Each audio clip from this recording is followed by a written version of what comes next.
y vamos a continuar con nuestro próximo disertante, el doctor Román Avellaneda. El doctor es juez de primera instancia en lo civil y comercial del Poder Judicial de la provincia de Córdoba, es profesor de la materia 6 de la carrera de abogacía en la Universidad Blas Pascal, es miembro de la Asociación Argentina de Derecho Procesal, es director de diplomaturas y seminarios de Derecho Procesal Civil, es disertante en numerosas actividades académicas, y también es autor y coautor de numerosos artículos y libros jurídicos. El doctor Avellaneda hoy nos va a hablar de los impactos procesales en materia probatoria. Bueno, lo primero es agradecer a la Asociación Argentina de Derecho Procesal por la invitación, a la doctora Claudia Salazar y al doctor Jorge Rojas. Dentro de lo que son los impactos procesales del Código Civil y Comercial de la Nación, bueno, a mí me ha tocado los impactos en materia probatoria. Yo no voy a poder abordar todos los impactos en materia probatoria, pero pensé elegir, ¿no? Pensé elegir para poder profundizar sobre algunos temas, y me parece que lo más importante, o la reforma más importante que podemos tener nosotros en este instituto que es de la prueba, es lo referido a los documentos. El código los llama instrumentos, y en particular al instrumento que no se encuentra en soporte papel. También, obviamente, hay reformas y también hay impactos procesales en relación, por ejemplo, al derecho transitorio, que ya ha quedado muy poco, relaciona también a los instrumentos públicos y concretamente la consagración legislativa de las actas notariales. También ha consagrado nuestro Código Civil y Comercial lo que denominaba Perano la visión solidarista de la prueba, esto es, cargas probatorias dinámicas, ahí por el artículo 711 y 1735, pero bueno, y también podríamos decir que hay algún impacto también en relación a los menores adolescentes, en relación a la edad en que se adquiere algunas capacidades o alguna autonomía para ejercer algunas capacidades de ejercicio, en relación a la posibilidad de ser testigo o parte, incluso en relación a la posibilidad de ser parte de manera autónoma, conforme el 677, es la capacidad para absolver posiciones, ¿no? Bueno, dejando todo eso de lado, vamos a adentrarnos, dejamos mucho de lado, ¿no? Bueno, esperemos que haya acertado en el tema elegido, porque si no es una catástrofe. Después de los dos brillantes disertantes que tuvimos, antes estaba nervioso, ahora estoy más nervioso todavía, y si no llego a haber atinado en el tema, directamente el peor día de mi vida, ¿no? Bueno. Como sucedía, lo primero que tenemos que decir es que como sucedía con el Código Velezano, el nuevo Código Civil y Comercial regula los principales aspectos de la prueba documental, o prueba instrumental, o de los instrumentos como los denomina el Código Civil. Fíjense que hay, a partir del artículo 286, regula cuál es la clasificación de los instrumentos, cuáles son los requisitos para su validez y su valor probatorio. Entonces, todos los aspectos más importantes están siempre en el Código Civil, y entonces, ¿qué queda para las leyes procesales? Bueno, las leyes procesales se dedican en general a regular la oportunidad del ofrecimiento de pruebas, o sea, la tempestividad de ese ofrecimiento de la prueba documental, al trámite, por ejemplo, el traslado previsto por el 192 y 243 del Código Procesal Civil y Comercial de Córdoba, y también de alguna manera, conforme, por ejemplo, el 192 segundo párrafo, o el 3 ese del Código Córdoba, o el 356 del Código Nacional, de alguna manera la eficacia convictiva que va a tener ese medio. Pero en general se dedica a una cuestión, los códigos procesales se dedican a una cuestión estrictamente procesal. Por eso, casi que a lo largo de todo este camino que vamos a recorrer en estos 45 minutos, vamos a hacer referencia por lo general al Código Civil y Comercial o alguna ley de derecho sancionada por el Congreso de la Nación. Bueno, el artículo 286 comienza con inaugura la primera novedad que trae nuestro código al hablar de la expresión escrita. Dice, la expresión escrita puede tener lugar por instrumentos públicos o por instrumentos particulares, firmados o no firmados, ya vamos a ver de qué se trata. Luego señala que esta expresión escrita puede hacerse constar en cualquier soporte. Ahí está, ahí nos tenemos que detener, en cualquier soporte. Siempre que su contenido sea representado con texto inteligible, aunque su lectura exija medios técnicos. Entonces, vemos que acá definitivamente el Código Civil y Comercial termina con el monopolio del soporte papel. Es la abolición del soporte papel. La expresión escrita no solo puede estar en soporte papel, sino cualquier otro soporte, cualquiera sea, siempre y cuando el contenido, el contenido del documento o del instrumento, en los términos del código, pueda ser representado en texto que se pueda leer, que sea inteligible, aunque para esa lectura o esa intelección sea necesario medios mecánicos o técnicos, como habla el código. Nosotros sabemos que nos referimos acá en estos últimos vocablos a las computadoras, los ordenadores, las tablets, los teléfonos smartphone o cualquier otro tipo de dispositivo. Bueno, el segundo gran, digamos, la segunda gran reforma que hace el código, la segunda novedad que tiene el Código Civil y Comercial, es que luego de distinguir cuáles son los instrumentos privados, luego de distinguir cuáles son los instrumentos particulares, esto es, pueden ser instrumentos particulares que estén firmados o no. Si están firmados los va a denominar instrumentos privados el código, y si no están firmados, el código los denomina instrumentos particulares no firmados. Ya vamos a ver cuál es el efecto de que estén firmados o no. Luego de eso, en el segundo párrafo del 287, señala claramente que esta última categoría, esto es, instrumento particular no firmado, comprende, fíjense, todo escrito no firmado, entre otros, los impresos, los registros visuales o auditivos de cosas o hechos. Registros visuales o auditivos, dice el código. Ahí entonces advertimos que no solo se está legislando lo que es el documento electrónico, por ejemplo, el regulado por la ley 25.506, sino que entra en toda esa categoría que la doctrina ha denominado medios innominados, y que estaban previstos en el artículo 202 del Código Procesal de Córdoba, y en el artículo 378 del Código Procesal Civil y Comercial de la Nación, referidos a las fotografías, a las filmaciones que puede haber en cualquier lugar, y también a los registros, esos son registros visuales, ¿no es cierto? Y también los registros auditivos, como por ejemplo las notas de voz, los audios de WhatsApp, etc. Si antes no tenían consagración legislativa y por ende eran medios innominados, ahora todos estos, los DVD, las fotografías, todo esto que venimos nombrando, todos estos medios que venimos nombrando, ya son medios nominados. Son instrumentos particulares no firmados. Acá me parece de interés comentar dos fallos importantes en relación a estos medios que la doctrina denominaba medios innominados, que según los códigos, tanto el nuestro como el de la Nación, señalaban que, bueno, debían ser introducidos de acuerdo al medio más análogo, ¿no es cierto?, al medio nominado más análogo, y conforme el sistema arreglado de ese medio probatorio, porque no existía. Bueno, caso Strático de la Suprema Corte de Justicia de Buenos Aires. En ese fallo del año 2016, 1 de junio del 2016, hago una pequeña aclaración, todos los fallos los van a tener a disposición, ¿no es cierto? Vale, eso es posible, ¿no es cierto? Lo vamos a mandar, todos los fallos que hoy yo comente, los vamos a mandar, porque me parece que son muy interesantes. Ahora, si nadie los pide, bueno, no los mandaremos, pero supongo que va a ser de interés. El caso Strático se trataba del valor probatorio que tenía una filmación registrada en DVD. Valor probatorio de una filmación registrada en un DVD. Sucede que Strático reclama como víctima de un accidente ferroviario a la empresa ferroviaria porque un tren lo arrolló y lo dejó con mucho daño.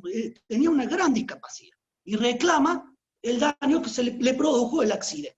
Cuando comparece la compañía ferroviaria, la empresa ferroviaria, comparece el juicio, invoca culpa de la víctima, contesta la demanda, invoca culpa de la víctima, y dice, yo voy a probar la culpa de la víctima con esta filmación en DVD, que pude extraer de la cajuela de la locomotora que va filmando todo lo que sucede a su paso.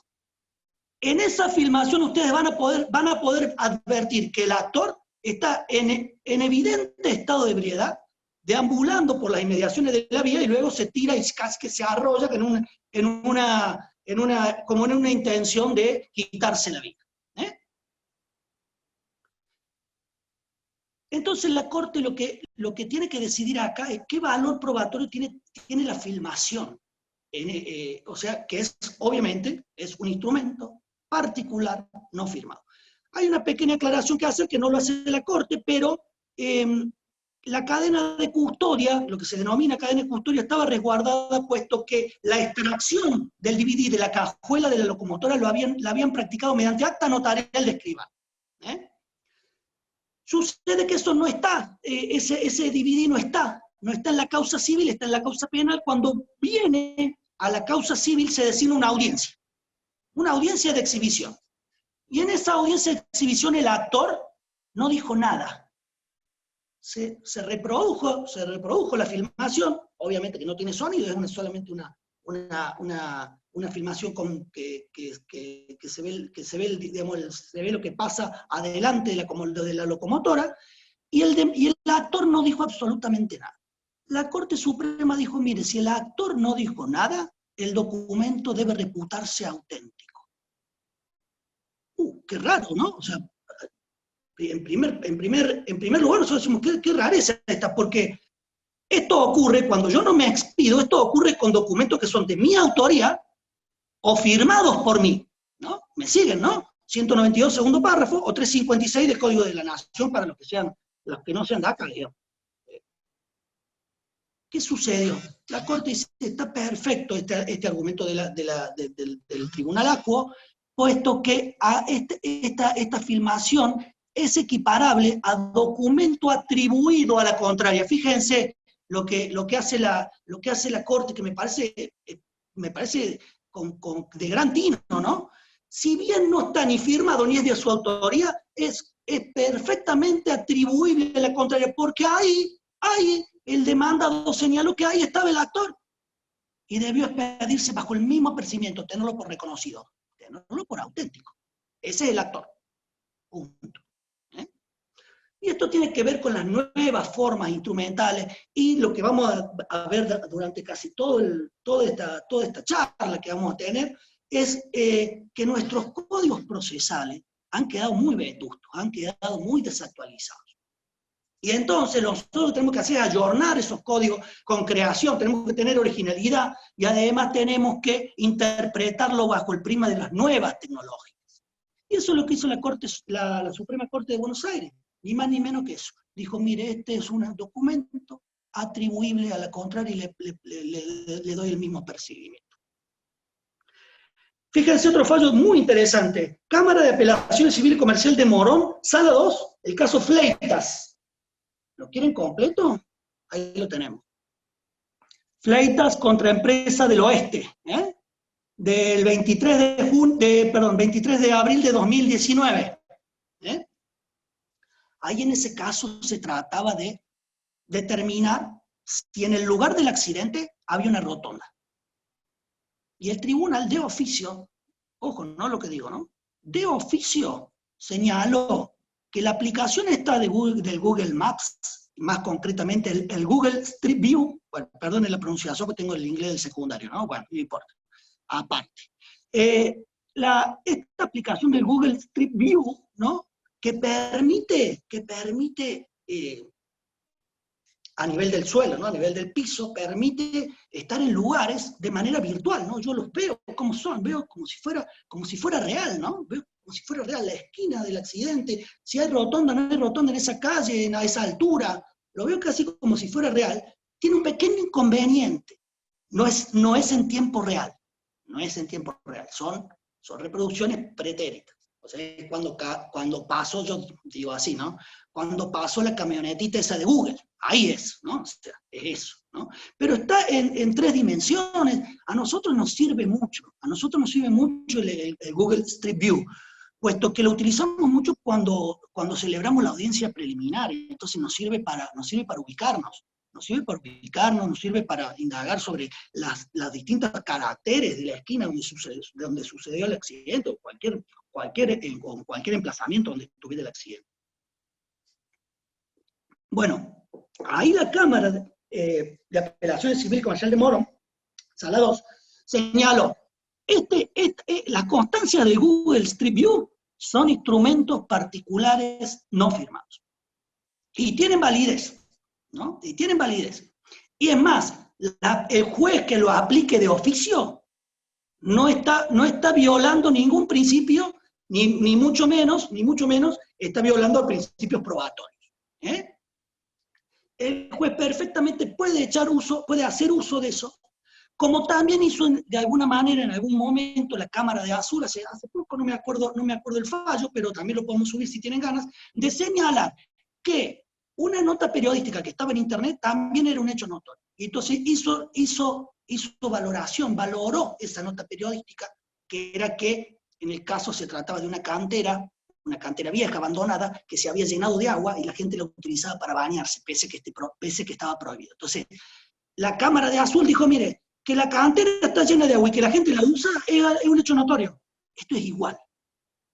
Como hecho notorio, el juez lo podría valorar en la sentencia, aun cuando las partes no lo hubieran ofrecido. Bueno, me pareció interesante eso comentarles, antes de entrar, obviamente, antes de entrar de lleno a lo que vamos a denominar estrictamente hablando el documento electrónico, ¿no? Aquella expresión escrita, ¿no? Que no está en un soporte papel, sino está en un soporte técnico, un soporte digital. Existe una ley de firma digital, ¿no? Ya lo sabemos todo, eso no tiene ningún misterio. La ley de firma digital es del 2001. La reglamentación es del 2002. Imagínense, ¿no? Estamos hablando de años A, ¿no? Pero luego de la reglamentación del 2002, en el 2019 hubieron 2 reemplazos. O sea, fue reemplazada la del 2002 por el decreto 182 del 2019, y después hubo un cambio pequeño, que ya lo vamos a ver si tenemos tiempo, pequeño cambio en relación a lo que hace a la certificación de la firma digital, ya lo vamos a ver.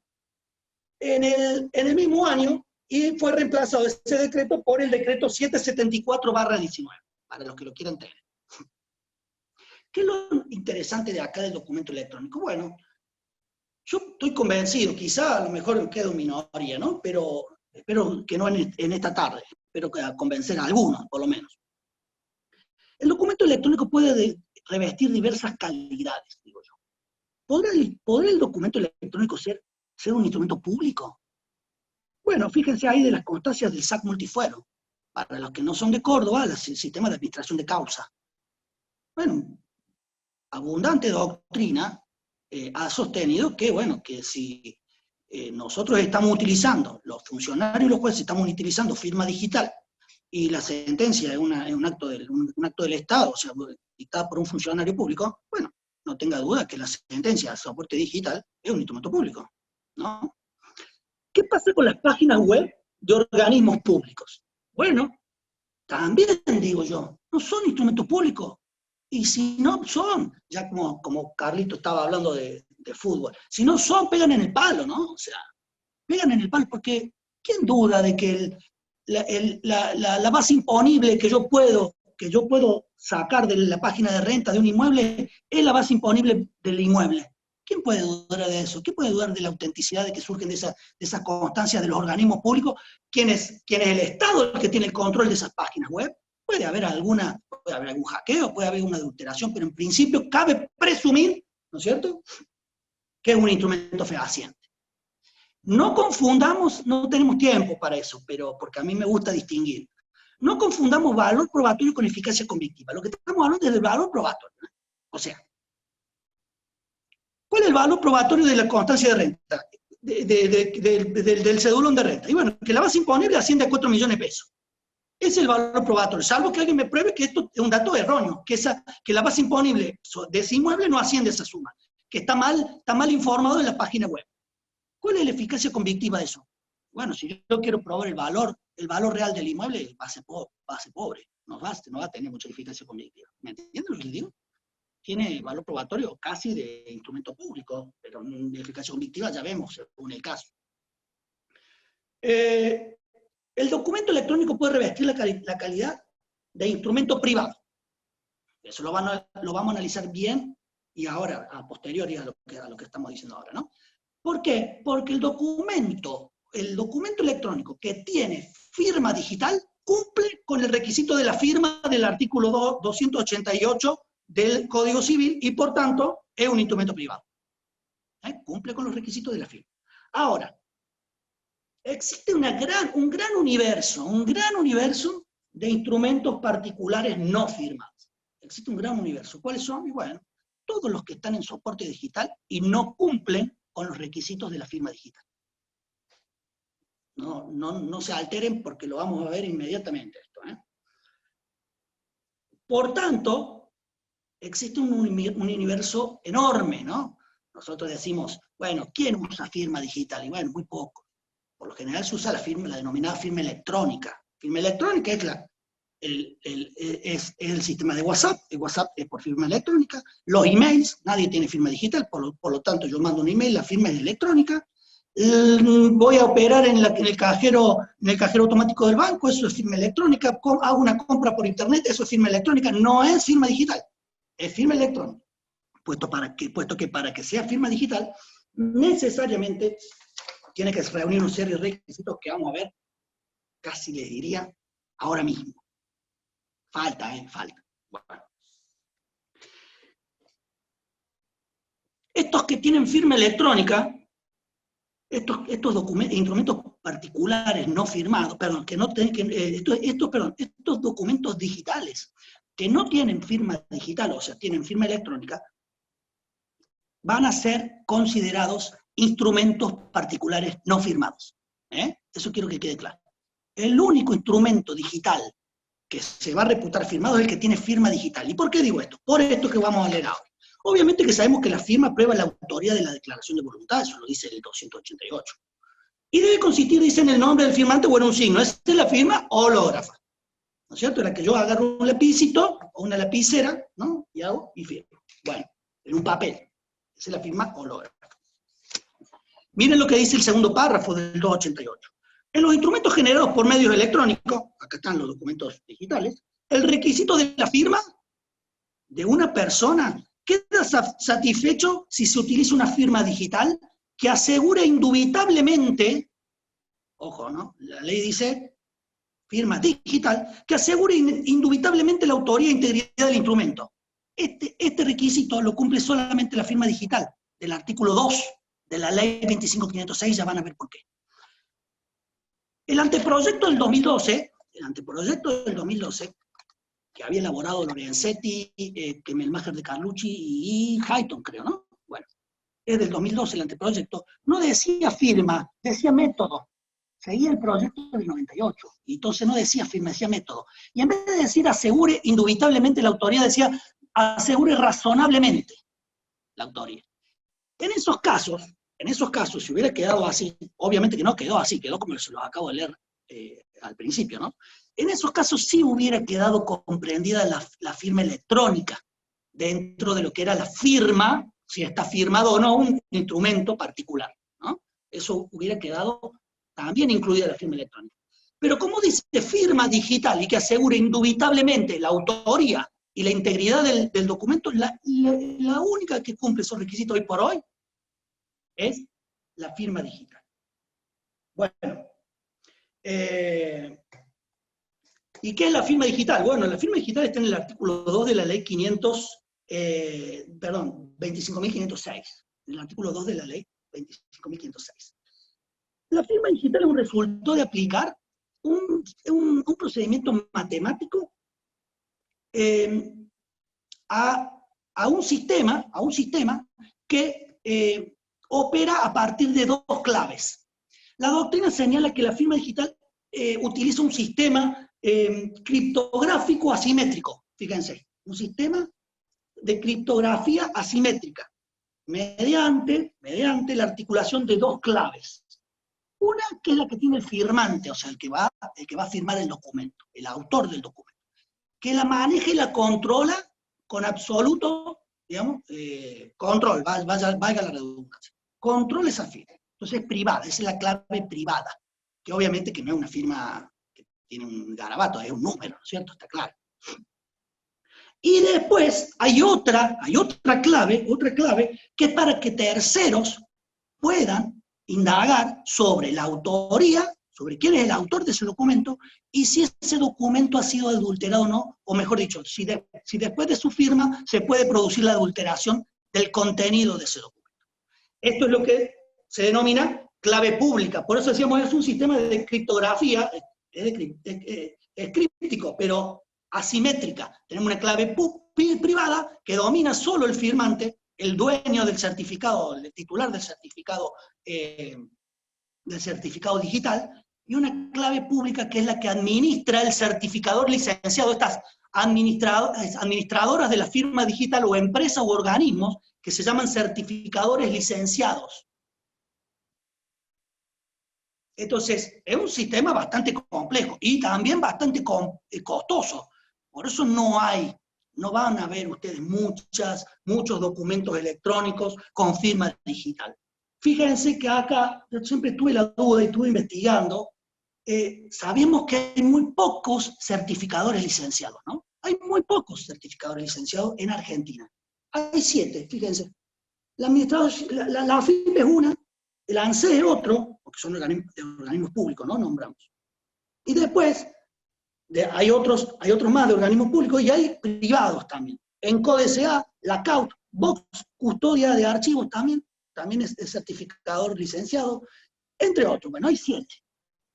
Eso hace a que la firma digital no haya cundido, digamos, en el campo, digamos, de la negociación y en el campo del derecho privado. Muy poco se usa la firma digital. Muy poco se usa la firma digital. Bueno, ¿qué dice la ley en relación a la característica del documento digital firmado con firma digital? Bueno, sabemos que tiene 2 características que son muy importantes. La primera es que la firma digital tiene el mismo efecto que la firma manuscrita, dice la ley. Y además, prueba la autoría del documento. Presunción juris tantum, de autoría del documento. Y no solo prueba la autoría, sino que también se presume que el documento no ha sufrido modificaciones después de habérselo firmado. Por tanto, como presunción juris tantum, tenemos que si un documento está firmado con firma digital, hay 2 presunciones importantes. Primero, prueba la autoría. ¿Cuál es el autor? ¿Quién es el autor? El titular del certificado digital vigente. Y la integridad del documento. ¿Qué significa eso? Que no ha podido ser modificado. Estas 2 presunciones son presunciones juris tantum, de suerte tal que quien quiera negar la autenticidad que presume la ley del documento, tendrá que producir prueba de descargo. ¿Me siguen hasta ahí? ¿Vamos bien? Sí, ¿vamos bien o más o menos? Bien, vamos bien. Bueno. ¿Y entonces qué es la firma electrónica? ¿Qué es la firma electrónica? Bueno, el documento contendrá firma electrónica, según la propia ley, también artículo 5 de la ley 25.506, cuando la misma carezca de alguno de los requisitos, como dijimos recién, ¿no? Cuando la misma carezca de alguno de los requisitos de la firma digital. ¿Y cuáles son estos? Todos casi. Todos los documentos digitales. No digamos todos, pues no son todos, ¿no? Pero casi todos. Los mensajes de WhatsApp, los emails, todo tipo de correspondencia vía virtual, las claves de los bancos, etcétera, etcétera. ¿Qué pasa cuando el documento está firmado con firma digital? Bueno, fíjense lo que decía el decreto 182 del 2019. Decía, la firma digital de un documento electrónico satisface el requisito de certificación de la firma establecido para la firma hológrafa. Mira, entonces, ahí el decreto se establecía que contar con un documento con firma digital era lo mismo que contar con un instrumento privado con firma certificada por escribano. A raíz de esto, el Colegio de Escribanos de la Ciudad de Buenos Aires presentó una demanda y pidió la suspensión de la aplicación de este decreto. Y el tribunal lo suspendió la aplicación. ¿Qué pasó después? Se dictó el decreto 774, que ya habíamos anunciado, ¿no? Hace un ratito. ¿Y qué dice la actual reglamentación de la firma digital? Bueno, la cambiaron un poco. La firma digital de un documento electrónico satisface el requisito de certificación de firma establecido para la firma hológrafa, lo mismo que hace un rato, lo mismo que recién, pero en todo trámite efectuado por el interesado ante la Administración Pública Nacional centralizada y descentralizada. Quedó entonces, esta regla de derecho, esto es, la firma digital es firma certificada solo para la administración pública, no para los contratos entre los privados. Entonces, si yo hago un trámite en AFIP con firma digital, bueno, perfecto. Ahora, si yo celebro con una firma digital un contrato con una empresa con otra, no va a tener este carácter. Yo creo que, en definitiva, esta discusión me parece que está muy bien lo que sostiene Abdelnabe Vila, María Carolina. Les recomiendo que lean este trabajo y otros más, que también podemos subir si quieren. ¿Acaso no es la firma digital una firma certificada? Se pregunta, no me voy a repetir el pedido porque es bastante difícil. Bueno. ¿Acaso no es la firma digital una firma certificada? Y bueno, podríamos animarnos a decir que si la ley, olvídense de la reglamentación, si la ley dice que se presume la autoría y la integridad del documento, ¿es un instrumento particular, ¿es un instrumento privado stricto sensu? No, no es un instrumento privado stricto sensu, es mucho más que eso. No, es mucho más que eso, porque el instrumento particular, hasta que no se encuentre verado, no se presume nada, para ser delicado, ¿no es cierto? No se presume nada. Todavía no se presume que es auténtico. En cambio, con el documento con firma digital, sí se presume la autoría y la integridad. Entonces, podríamos decir, bueno, mire, quizá hay que equiparar la firma certificada, hay que equipararla, puesto que el que la quiera desconocer va a tener que producir pruebas de descargo, más o menos parecido a lo que es una redalución de falsedad. Más o menos parecido a eso. Seguimos adelante. Decíamos, ¿qué sucede con la firma electrónica? Bueno, la mayoría de los documentos electrónicos que ustedes van a ver ofrecidos en los juicios, la mayoría de los documentos electrónicos que van a ver ofrecidos en los juicios, no son con firma digital, tienen firma electrónica. ¿Y qué pasa con la firma electrónica? Bueno, la ley señala que en caso de ser desconocida la firma electrónica, corresponde a quien le invoca acreditar su validez. Distinto, ¿no? Acá es distinto. Acá el que desconoce la firma digital, ¿no es cierto?, es el que debe acreditar esa inautenticidad. Ahora, acá es al revés. A mí me basta con desconocer el mail y decir, mire, no, yo no mandé ese mail. Ese WhatsApp no es mío, para que traslade la contraria, o sea, al oferente, al que le interesa, por eso dice, a quien la invoque o que quiera acreditar su validez, la prueba de la autenticidad. Espero que se haya comprendido bien. Entonces, ¿cómo podemos, la pregunta es, y acá viene lo más importante, ¿no? ¿Cómo podemos cómo podemos reconocer un documento electrónico que tiene firma electrónica? O sea, que es reputado por el Código Civil como instrumento particular no firmado. Hay distintos medios de prueba. Lo primero que hay que hacer, y eso estoy seguro incluso por lo que dice el artículo 5, última parte, léalo después y van a ver que es así. Lo primero que hay que hacer es esto. Lo primero que hay que hacer es, me demoré porque me olvidé de comentar una cosita pequeña que voy a comentar al final. Así, hágame acordar porque es muy importante. Distintos medios de prueba para adverar un documento electrónico que no lleva firma digital, o sea, lleva firma electrónica. Y por tanto no hay que presumir su validez. Quien quiere ofrecer un documento digital en estos términos, por ejemplo, un correo electrónico, un mensaje de WhatsApp, un mensaje de voz, de lo que sea, debe reproducirlo en su integridad mediante un print de pantalla, un screenshot, ¿no? O sea, una captura de pantalla. Si fuera un mail, yo lo imprimo y lo agrego al expediente. ¿Y eso qué es? Bueno, obvio, una copia simple. ¿No? Una copia simple de acá, Chapalmala, ¿no? Pero digo yo, ¿y si de esa copia simple le corremos traslado a la contraria? Recuerden estático, ¿no? Corremos el traslado a la contraria. ¿Por qué no? Corremos traslado a la contraria, a ver, ¿qué dice? A ver, fíjese, esta es una correspondencia que usted mandó o que a usted le llegó. Yo quiero probar un contrato celebrado por vía electrónica. La oferta fue en un mail, la aceptación fue en el otro mail y ya está el contenido del contrato ahí ya está el contenido del contrato. Corramos el traslado. ¿Qué pasa si no lo impugna? Lo mismo que la doctrina de estático, si estamos diciendo que ya es documental atribuible a la contraria. Hay que aplicar analógicamente las reglas del 192, segundo párrafo, y 243, si quieren. Hay que aplicar analógicamente, estas nuevas formas instrumentales nos permiten, o mejor dicho, nos obligan a obrar de esta manera. Y esto tampoco es que lo diga yo, ¿no? Fíjense que hay un fallo del Tribunal Supremo de España, Sala Penal, del 31 de mayo del 2019, que señala que si la parte a la cual se le quiere oponer ese intercambio epistolario, o mejor dicho, este intercambio de correspondencia electrónica, en este caso eran mensajes de WhatsApp, me parece, eran mensajes de voz de WhatsApp, si no lo impugna, no hace falta la pericial informática, no hace falta la pericial informática si no se impugna, eran mensajes de WhatsApp, concretamente, un fallo muy interesante para leer. Le leo solamente una partecita. Lo primero que dice el Tribunal Supremo es: la prueba de una comunicación bidireccional mediante cualquiera de los múltiples sistemas de mensajería instantánea debe ser abordada con todas las cautelas.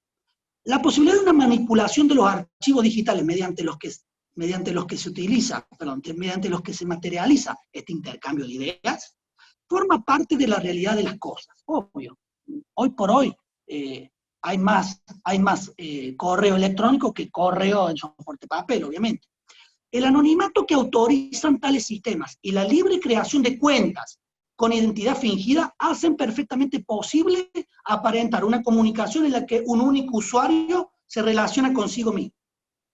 De ahí que la impugnación de la autenticidad de cualquiera de esas conversaciones, cuando sean aportadas a la causa mediante archivos de impresión, lo que estábamos pidiendo nosotros, ¿no? Mediante archivos de impresión, desplaza la carga de la prueba hacia quien pretende aprovechar su idoneidad probatoria. No obstante, el tribunal señala que respecto al contenido de estos mensajes que estamos tratando, no fue objeto de impugnación. Por lo tanto, no es necesaria la pericial informática. Quedan autenticados por la falta de impugnación. Igual que cuando yo no desconozco la firma en un contrato de locación. Igual. Entonces yo digo, corrámosle traslado en los términos 192. Seamos claros, bueno, seamos claros, y digámosle que si no los impugnan, le vamos a tener por auténtico. ¿Y qué vamos a tener por auténtico? ¿Un print de pantalla, una copia? Y sí, será eso. Será el contenido. No es tanto el soporte, sino el contenido de lo que estamos diciendo. Bueno, el problema es que en la mayoría, esa es la buena noticia. La mala noticia es que en la mayoría de los casos, la contraria los desconoce. Bueno, ¿qué va a hacer? La mayoría de los casos, la contraria los desconoce. Entonces ahí sí, bueno, ahí sí, lo acabamos de leer, ¿no? Tribunal Supremo de España. Ahí sí es necesario que quien quiera hacer valer el documento, conforme al artículo 5 de nuestra ley 25506, pruebe la autenticidad. ¿Cómo la va a poder probar? Bueno, la pericial es la mejor de todas, ¿no? Pero ¿podría probarla por una prueba de informes? Sí. Se puede solicitar un informe a algún servidor de internet, los ISP, ¿no? Yahoo Argentina, por ejemplo, para que informe si un tal mensaje salió de una casilla hacia otra casilla, del autor o demandado o viceversa. El problema es que Yahoo va a identificar el IP y todo, y es muy probable que hasta pueda identificar a la persona. Lo que pasa es que no va a poder garantizar que ese intercambio, que esa mensajería no ha sido adulterada, no ha sido modificada o suprimida. Bueno, la pericia decimos que es la más idónea, es la prueba más idónea para adverar este tipo de documentos. Y la pericia se puede practicar en el sistema propio, o sea, en la computadora de quien ofrece la prueba, o en el sistema ajeno. En el sistema propio va a tener la validez, digamos, que pueda llegar a tener la seguridad del sistema que tenga la parte oferente de la prueba. Esto es, se tendrá que valorar a la luz del 319, ¿no es cierto? Fíjense que ahí el 319 dice, bueno, estos documentos digitales hay que también valorarlos relacionando la confiabilidad de los soportes utilizados, ¿no es cierto? Y de los procedimientos técnicos que se apliquen. ¿Qué quiere decir esto? Que si yo tengo un sistema más o menos seguro, bueno, tendrá un poquito más de validez que si no tengo un sistema seguro. Yo recomiendo practicar la prueba siempre en el ordenador o en el dispositivo de la contraria, obviamente, puesto que si llegamos a encontrar algo que la perjudique, o llegamos a encontrar el intercambio epistolar que nosotros estamos diciendo que formó parte del contrato, es como encontrar el cuerpo del delito en la casa del acusado. Ahí ya no tenemos más nada que hacer, ¿no? Ya estamos en una situación procesal bastante favorable. Pero, ¿qué sucede? Otro problema más, porque digo, bueno, voy a practicar la pericia en el sistema de la contraparte. Si yo le comunico la demanda a la contraparte, es muy probable que su absoluto control, el sistema de su absoluto control, lo pueda llegar a borrar, lo pueda llegar a manipular, lo pueda llegar a suprimir, etcétera, o modificar. ¿Qué recomiendan todos los autores? Despachar una medida preliminar, y concretamente una medida de prueba anticipada. Tengo, le diría, más de 20, o más de 20 fallos de cámaras nacionales que le niegan esta medida de prueba anticipada. Según Hitter, que comenta alguno de esos, según Hitter es porque estaban mal planteados, no porque no corresponden. ¿Cuáles son los argumentos que se han utilizado para no despachar este tipo de medida de prueba anticipada? Bueno, dicen que podría conculcar el derecho a la intimidad, obviamente implicar la violación de la correspondencia y los papeles privados, que no debe caber duda alguna del peligro y la demora. En un fallo le dice la Cámara le dice en un fallo que no hace falta despachar la medida de prueba anticipada porque en su momento se podrá producir. Y si no la trae, le voy a aplicar el 253 nuestro, ¿no? La falta de acompañamiento, digamos, la falta de exhibición de la documental en poder de la contraria.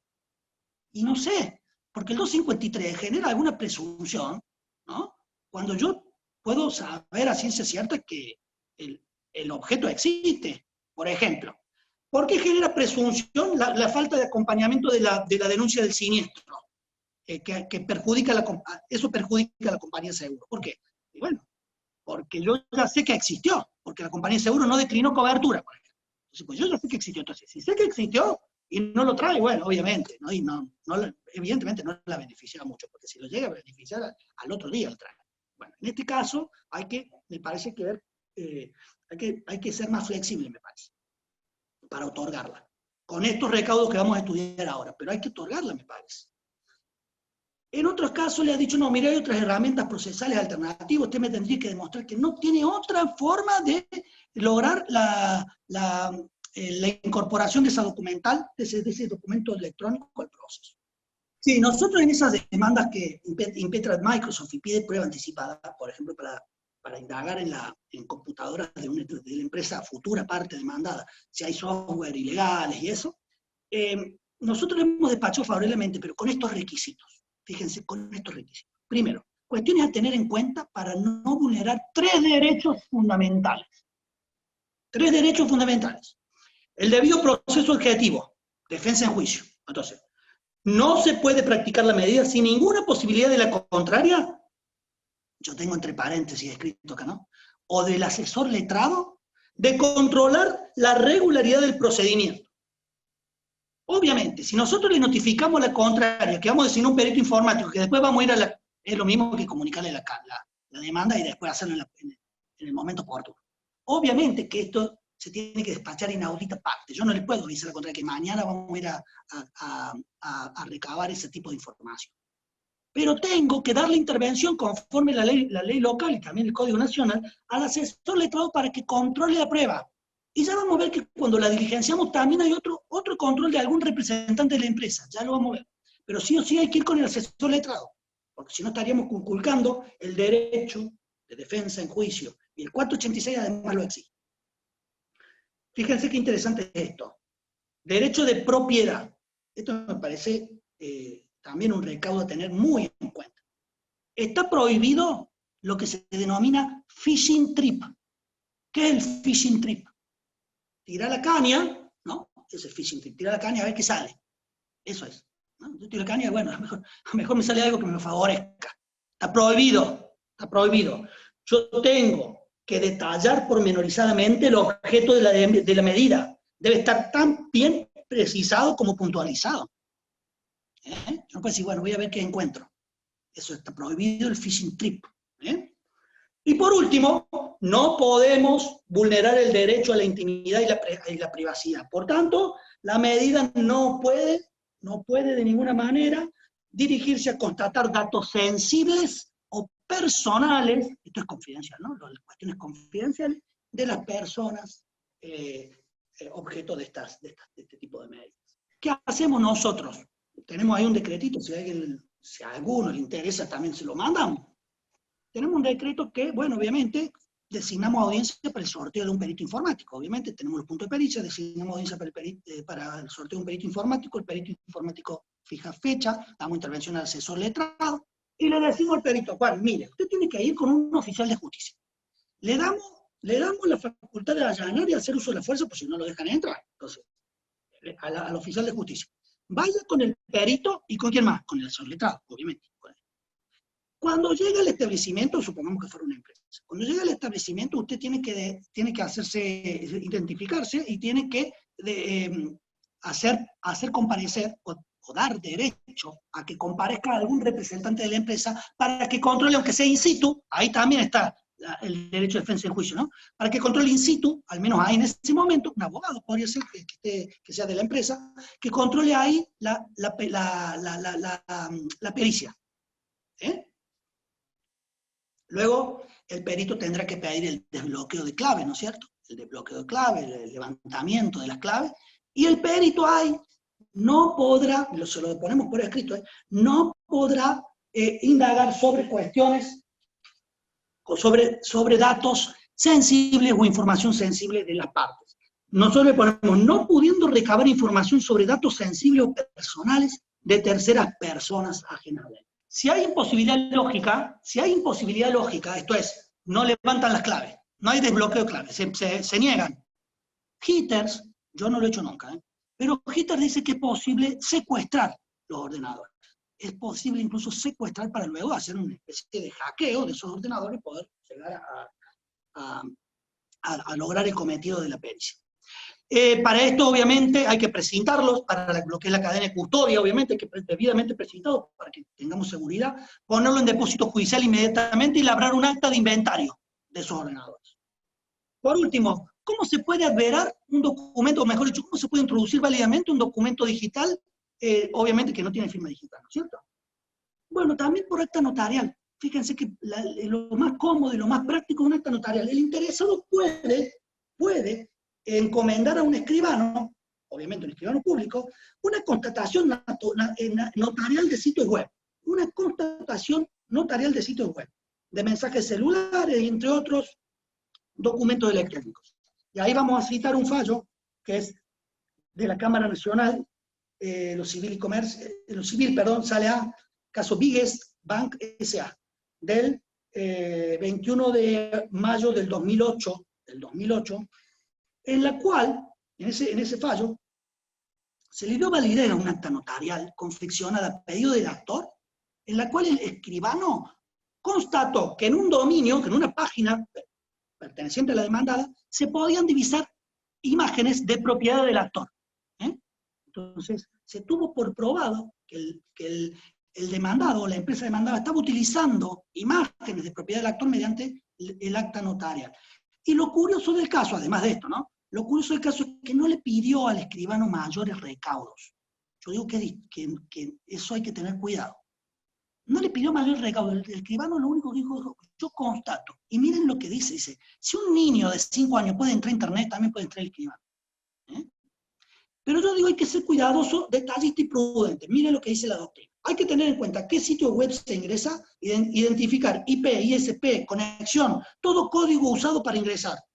Hay que señalar desde qué máquina se ingresa y quién opera la máquina. Lo ideal es que sea el escribano y desde su escribanía. ¿Qué tipo de sitio se trata? Todo eso lo tendría que hacer el escribano en el diligenciamiento del acta notarial. ¿De qué máquina y qué tipo de sitio se trata? O sea, intranet, extranet o internet. Obviamente, ¿qué se puede constatar? Obviamente, ¿qué es lo que está viendo? Y solamente limitarse a designar lo que está viendo, ¿no? Eso está, fíjense, después lo leen solo, porque no tengo tiempo. Pero eso está, miren dónde está eso. Lo que estoy diciendo. Lo que estoy diciendo ahí está en el 312. Fíjense después lo que dice el 312. El escribano público tiene que limitarse a constatar hechos. La única actividad intelectual que hace es la percepción. No puede hacer actividad intelectiva. ¿Se entiende? Bueno. ¿Quién proporcionó los passwords o las claves, etcétera, etcétera? Hay que distinguir entre firma digital y firma, ya me están agradeciendo, o sea, quieren que me vaya, pues ya me están agradeciendo, o sea, ya me están sacando directamente. Bueno, hay que distinguir, fíjense, entre firma digital y firma digitalizada. No es lo mismo la firma digital que la firma digitalizada. Y no es lo mismo la firma, no es lo mismo la digitalización de la firma, fíjense, no es lo mismo la digitalización de la firma, que es una firma hológrafa escaneada, ¿me siguen? ¿Qué es lo que pasa con la demanda en el sistema de administración de causas? El letrado, además de llenar una plantilla, ¿no? Un formulario, además levanta por vía escáner y por PDF y adjunta la demanda firmada hológrafamente, o sea, con una virome del actor, ¿no es cierto? Eso sería digitalización de la firma. No, acá estamos hablando de firma digitalizada. ¿Y cuál es la firma digitalizada? Bueno, es la firma que ya nace en el mundo digital. Es aquella que se hace con un puntero, ¿no es cierto? Por lo general, que no tiene trazo, y se hace en la misma laptop o en el mismo dispositivo. Es una firma manuscrita, porque manuscrita no es hológrafa, pero es manuscrita en el propio dispositivo. Esto, de acuerdo a alguna doctrina, señala que esto es equiparable a instrumento privado también. ¿Por qué? Porque es un instrumento que está firmado en otro soporte, pero también es la mano del autor del documento la que hace el trazo. Y por tanto, conforme los avances tecnológicos, se podría detectar si la firma esa también pertenece a la persona o no. Acá en Córdoba tenemos un sistema parecido a esto que estamos diciendo en el ámbito de la policía judicial que detecta si la firma es o no auténtica, de acuerdo a la pericia. Bueno, espero que les haya gustado. Muchas gracias a todos.